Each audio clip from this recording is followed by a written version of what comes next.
It is so important that you understand what strength training can be for you.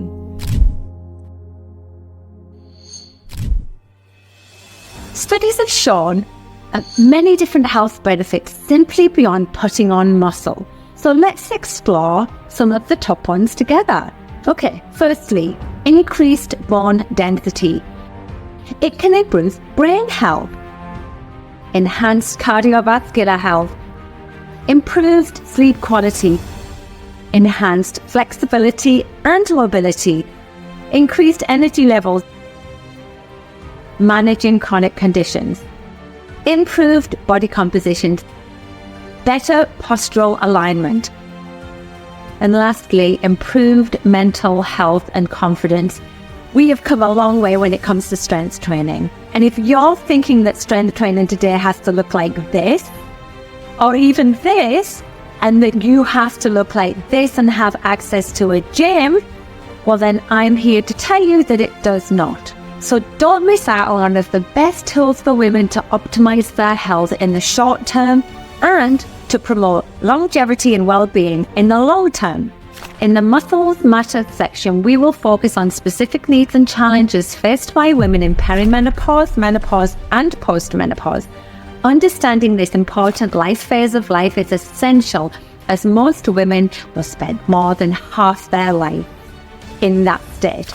I will show you how strength training can be accessible to anyone, regardless of age, health condition, or income bracket. I will also debunk common myths, things that are in the women's fitness and strength training field that we see all the time. I'm here to clear the way so that you will not be confused anymore. And finally, I will provide 3 practical ideas to integrate strength training into your everyday life and make it work for you. So, see you soon. Hi, I'm Amanda Thebe. I am so happy to be here. I am a personal trainer and nutrition coach. I'm also the author of the best-selling book, Menopause, How I Learned to Thrive During Menopause and How You Can Too. And I started talking about menopause when I was left in the menopause wilderness without knowing what was going on and really struggling to find valid information. And I'm talking 10 years ago now when I started perimenopause, and there was a huge knowledge gap. I do believe that knowledge gap still exists, even though it's getting smaller. And it's why I wrote my book. I wanted women to be able to pick up a book and go, oh, this is what my best mate wanted to tell me about menopause. And it's been very well received because of the very plain speaking that's involved. But I also made sure that it's completely evidence-based, because there's enough nonsense out there that we need women to know that when they listen to the stuff that they're hearing from me, that it's grounded in fact and science. And I'm also the co-founder of a company called Naya Health, which is going to be the first virtual online platform for menopause solutions in Canada. So it will be end-to-end solutions for support, knowledge, care. And so I'm very excited about that. Menopause is when a woman has not had a menstrual cycle for 12 months. In fact, we have to look back to know that we're in menopause. And essentially, it's just a point in time that tells us that this is the end of our reproductive years. But the time leading up to menopause is called perimenopause. And I think that's something we need to discuss more as a population of women. And perimenopause can start in our late 30s and can last between 8 to 10 years. The average time that a woman goes into menopause is 51. And so the age range is really wide. And so when we're talking about perimenopause and menopause, we really need to be talking to women in their late 30s all the way through until the very last day of their life, because after menopause, we're in postmenopause. We spend more of our adult life in menopause than we don't. And so it's really important to have this full, well-rounded conversation. And perimenopause seems to be the most problematic time for women when their estrogen and progesterone start to decline. Estrogen being that crazy roller coaster ride. It was smooth sailing all the way until perimenopause came along, and then all of a sudden all bets are off and we don't know what's happening to our body. And educating women on the potential symptoms that happen is really important. Educating women on treatment options that can be available to them is really important. And lastly, digging deep into our lifestyle and all of the things that we do in our lives for our health and our wellness become extra important at this time of our lives. It's really important to understand that estrogen is a super powerful hormone. It isn't just a female hormone, it's an anabolic hormone, which means it's a building hormone. So it's part of our body's ability to grow and respond and react to things. And it's actually integral in about 200 systems in our body. So when we start to lose estrogen, or it declines and it fluctuates, it can impact tons of different areas of our whole body, like our joints.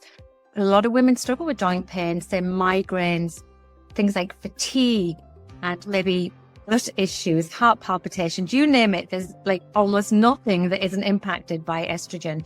And so when we're talking about improving our physical health through menopause, estrogen is one of the main players that we need to talk about. It's also integral to our heart health. It's integral to our brain health. Exercise impacts both our heart and our brain. It's integral to our muscle health, and that's our strength and our power and our ability to not fall over, to not be fragile. Muscle protein synthesis is the process of taking the food we eat, which is protein, and taking that down to an amino acid and using it to rebuild, restore, and have regrowth in our muscle. Will impact that whole system of muscle protein synthesis is impacted through perimenopause. So we need to pay attention to that because we need to hold on to lean body mass. And the same goes for our bone health. Bone health is impacted by estrogen too. There's like literally nothing that estrogen doesn't impact, and our physical health can improve all of those. And then the last thing as well, when we're talking about our physical health, is the emotional component that goes with perimenopause and menopause is that we lose a ton of confidence. We lose a little bit of belief in ourselves. Many women stop doing things because they don't think they can anymore. And they can, they're capable, but they need that belief system. And so exercise is a great way to get that belief system back, to build the confidence.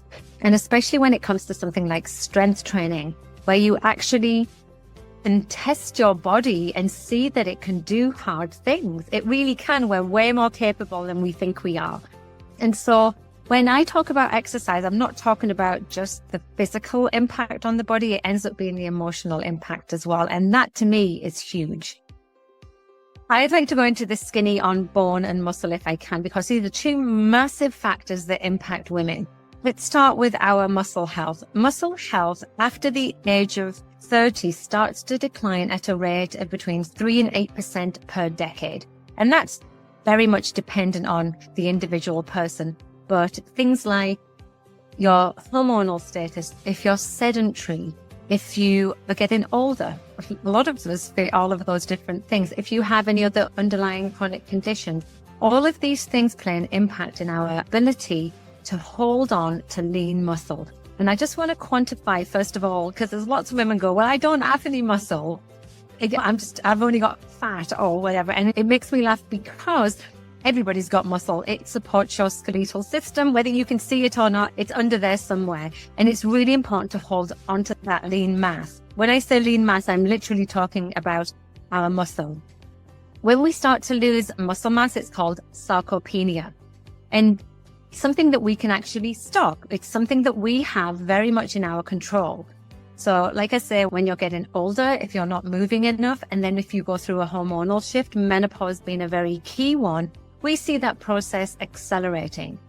And what we need to do is make sure we hold on to as much muscle as humanly possible. And we do with strength training. We do that with exercise. We do that with movement. We need to keep on top of that. And then we need to make sure that we fuel our body to be able to make that happen. Our nutrition matters too. Too many women decide to not eat enough in menopause, and it's literally the worst thing for our body. Our body's craving for you to fuel it properly. One of the main risk factors of not holding on to our muscle is that as we age, we become fragile and we fall. When we get older, and like I say, especially through menopause, we start to lose things like balance and our flexibility and our mobility and even some power. Power is the ability to be strong quickly. And actually, to be strong quickly is the same as falling. When you fall, your reactions is your power. When you start to lose that and lose your balance, that's when we see falls happening more, especially in seniors. So there's actual implications of not holding on to muscle. And in addition to that, when we start to lose control of our body, we lose independence. And that's one of the things that has people going into homes. What we want as we age is we don't just want to live longer, we want to live longer with quality. So it's really important that we have that in mind when we think about why holding on to muscle is important. And then on the same side of this, osteoporosis is something that actually increases twofold when we go through menopause. So our risk factor completely increases. And one of the main reasons is because estrogen is intrinsic to our bone health, and it's the tensile bone strength, which is the inside of the bone. So as well as eating enough calcium and vitamin D in our diet, we need to make sure that we have the ability to hold on to our bone mass. And we can do that with exercise, specifically strength training. Because when you do strength training, the muscle and the bone pull apart, and it creates these micro tears and a stress. And that micro tear and stress actually create osteoblasts, which build the bone again and build the muscle. It's a win. You can never lose with strength training. And so even the smallest amount of exercise can really help towards offsetting any losses in that area. And what we see when bone health isn't strong is we see breaks. 1 in 2 women will have a break. And when it comes to smaller breaks, obviously they can heal. But when it comes to larger breaks, like a hip fracture, there are actual implications of that, and women will die as a result of it. So this is we're talking about longevity and quality of health as well.